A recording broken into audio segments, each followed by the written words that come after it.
Bang, mau tanya, AC Gri awal dinyalain tapi nyala tapi setelah 30 menit odornya mati terus hidup lagi. Tapi kompresornya nggak jalan, fan motornya nyala. Udah diganti kapasitor tapi tetap aja, Bang. Oke ya, terima kasih buat masnya yang udah mau komentar, udah mau nonton video saya. Dan buat teman-teman yang udah subscribe juga terima kasih banyak. Jadi gini ya teman-teman, ada beberapa faktor yang menyebabkan kompresor itu nyala kemudian mati tapi fan-nya hidup. Nah sebelum ke videonya saya ucapkan salam dulu buat teman-teman. Assalamualaikum warahmatullahi wabarakatuh. Terima kasih buat kalian yang udah mau jawab salam dari saya. Semoga rezeki kalian yang tambah banyak, makin berlimpah. Semoga hari ini teman-teman dalam keadaan baik, sehat dan pastinya berbahagia. Yang lagi sakit, semoga cepat diangkat sakitnya supaya bisa cepat beraktivitas kembali ya teman-teman. Nah jadi kalau untuk kompresor yang nyala 30 menit kemudian mati tapi fan-nya tetap hidup. Jadi gini penyebabnya ya teman-teman. Nah sekarang kita di sini ada kompresor ya. Ini kompresor AC nih. Ini kompresor AC Panasonic. Ini R22, anggaplah ini kompresor AC teman-teman ya. Karena pada dasarnya semuanya untuk kompresor itu hampir sama. Nah jadi kalau gini teman-teman, kita langsung bahas ya. Teman-teman yang odornya awal mulanya nyala kemudian 30 menit mati, teman-teman perhatikan di bagian odornya AC teman-teman ya.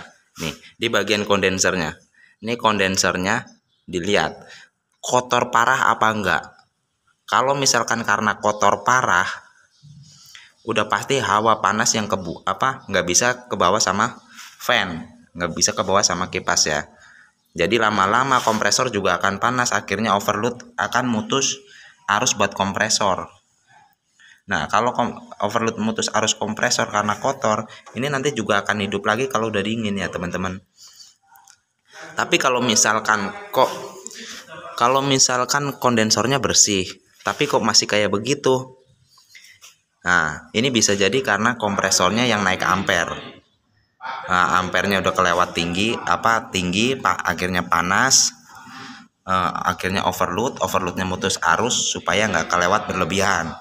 Nah nanti kalau udah dingin juga bakalan hidup lagi. Jadi kalau misalkan teman-teman kok kompresornya nyala setelah 30 menit mati, kok ganti kapasitor, itu enggak ya teman-teman ya.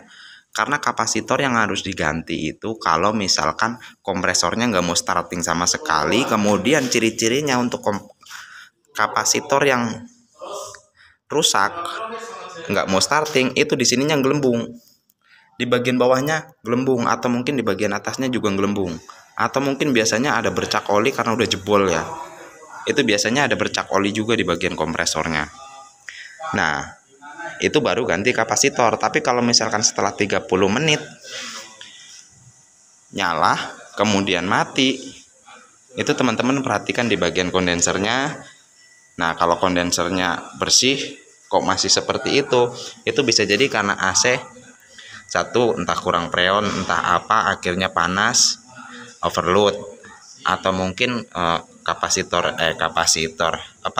kompresornya naik ampere.